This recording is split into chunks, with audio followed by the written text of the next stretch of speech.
As I like to say on this channel, the Global Talent Visa is the best visa that you can get as an immigrant to the United Kingdom. It gives you much more freedom and opportunities than any other visa that you can get. On top of that, it's also much easier to get than you might think. If you're interested to learn more about the Global Talent Visa, this video is for you.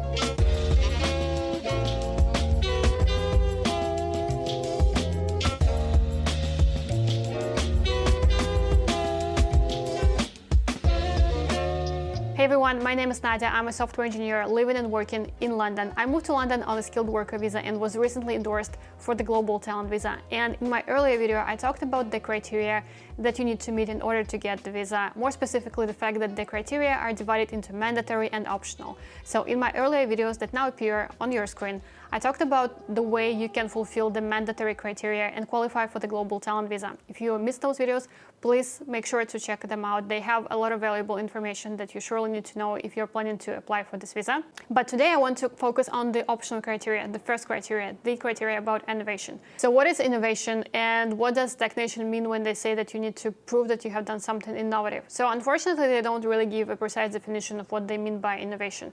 The most precise definition that I have heard being made is that by innovative, they mean something new. So again, this is very vague, and it is kind of a problem because it's very hard to understand what they mean. It's also a little bit of a benefit because there is flexibility and you can think of the way you define innovation and try to make a convincing case. So let's focus on this definition of new. So the framework that I use is that this can either be new in terms of technology or new in terms of product. So if this is new in terms of technology, then you as a software engineer have done something innovative or new in the technology space. So for instance, you have created a new algorithm that compresses voice, for instance, or something like that.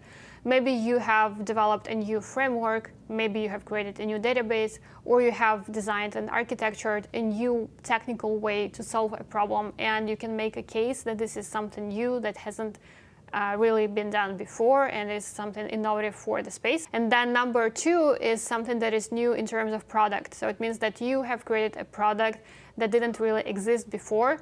So this can be you as a software engineer working within a product company that releases a product into the space that is later copied by other companies. And this way you can prove that you have created something that didn't exist before, and then it created a trend in the industry, and other companies started doing the same thing, kind of copying your company. So this can be either in the context of your country, so you've done something that wasn't really done before in your country, or a global trend, like obviously this is better, but within a country it's also fine. I've also heard that doing something innovative within a company can also fly, but I'm not sure how strong this is. How do you know if something is new or not? I think that if you are aware of the industry where you work, or in general of the software industry, you kind of know which things are new and which things are not really new. So for instance, an example that is kind of near and dear to my heart, if you are working on chatbots right now, for instance, you can't really say that this is innovative because a lot of companies have implemented chatbots and it's kind of a thing that is already expected, so it's not really innovative anymore.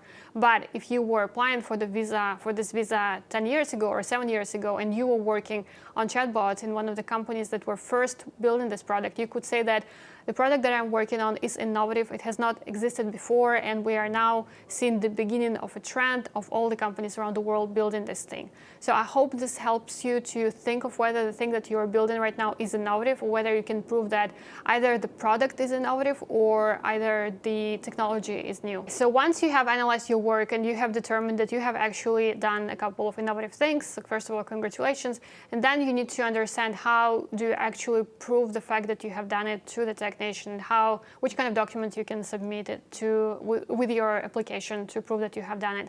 So there are two things to think about here. So number one is you need to prove that you have actually worked on this innovative thing.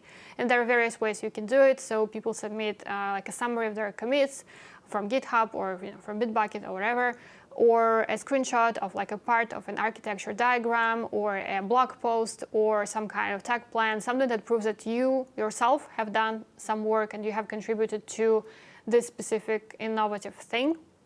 And then number two is you need to think of how you prove that this thing is actually innovative. So like you have proven that you have worked on it, right? So this is kind of step one. Step two, how do you prove that this thing is innovative? And there are various ways to do this. So the things that I have heard people use is, for instance, if your company where you work receives R&D grants or R&D tax breaks from the government, this is something that you can use as well. So you can ask your employer, and more specifically the accountants at your employer, whether the government has given you any tax breaks for R&D, research and development.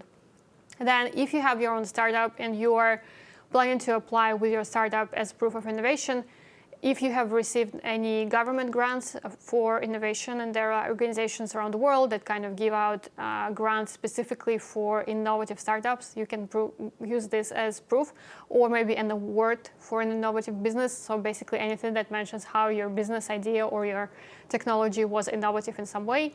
People also use Google patents, so with an ID that you can kind of verify. You can also submit publications in industry media that say that your product or your technology were innovative, that they changed the industry, or words like next generation are being used, things like that.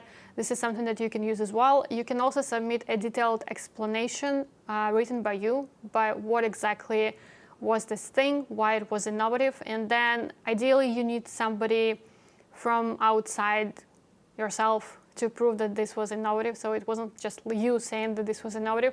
So the way to do this is to ask somebody who is an expert in the industry to write a reference letter where they mention that you worked on this innovative thing, project, and then that they say that this was indeed innovative.